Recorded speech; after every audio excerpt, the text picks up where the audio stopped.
Obviously, a very challenging game to coach.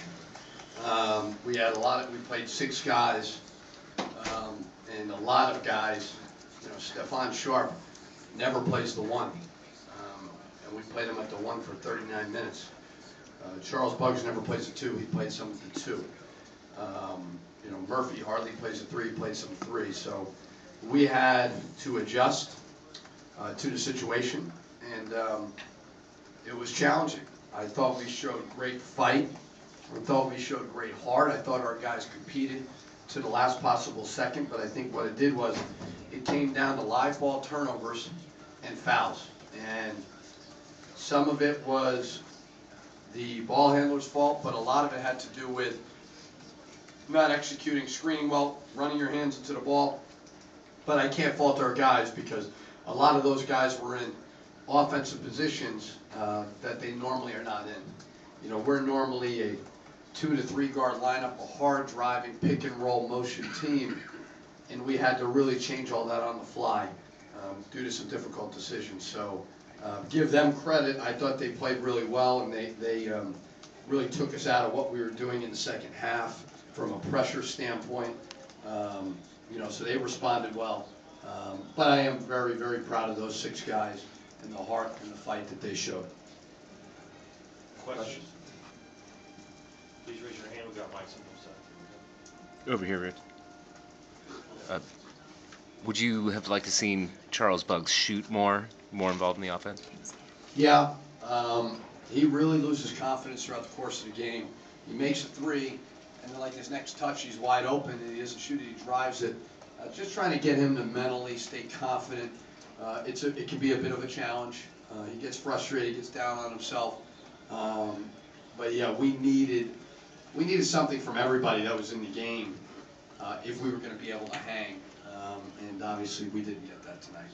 And is there anything besides fatigue for Jordan's second half versus first half? Definitely fatigue was a factor. We played 39 minutes.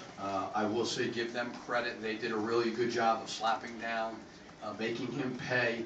I don't think our spacing was great to help him out. So it was a little bit of them. It was a little bit of us fatigue. But give them credit. They did a good job.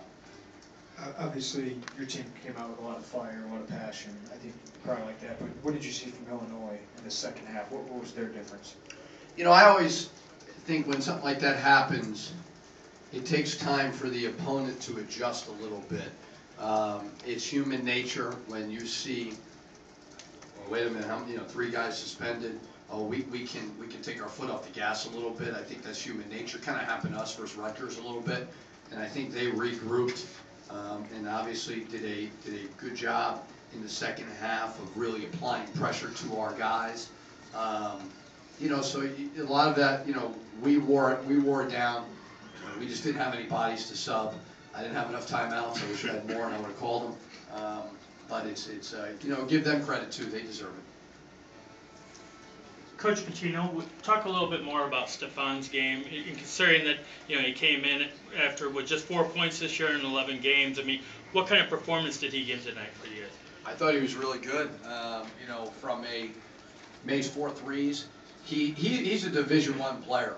We recruited him kind of as a walk-on. He's from here, or from Minnesota, but he belonged. I told him, you belong on this court. You're a good player.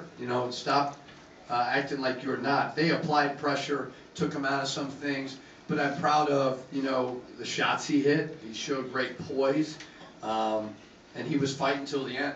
For 39 minutes he was fighting, and to do that where he's never played the point hardly ever in practice, because normally it's Kevin, Nate, Dupree. You have 3. He hardly ever played the point. So for him to step in and do that and show great courage was nice to see. Any other questions for Coach? Coach Pitino, can you talk more about the suspensions, how long they'll be, any other information than what we already know? Obviously, culture and doing what's right is extremely important to myself and to our staff and to our players. And I wake up every day and I'm extremely grateful of the opportunity that I have to coach in an awesome basketball conference and to coach at a place that I consider my dream job. And we're going to do things the right way. And tonight wasn't about wins and losses. It was about making sure our guys understand that this thing is bigger than just basketball, and we're going to do what we believe is right. And unfortunately, you may lose the battle, but you're going to win the war. And you know, today was unfortunately not as much about wins and losses, but more about the culture of our program, and that's something that we work at every single day, and it's extremely important to what we're all about. Anything else for Coach? Thanks, guys. All right, thank you.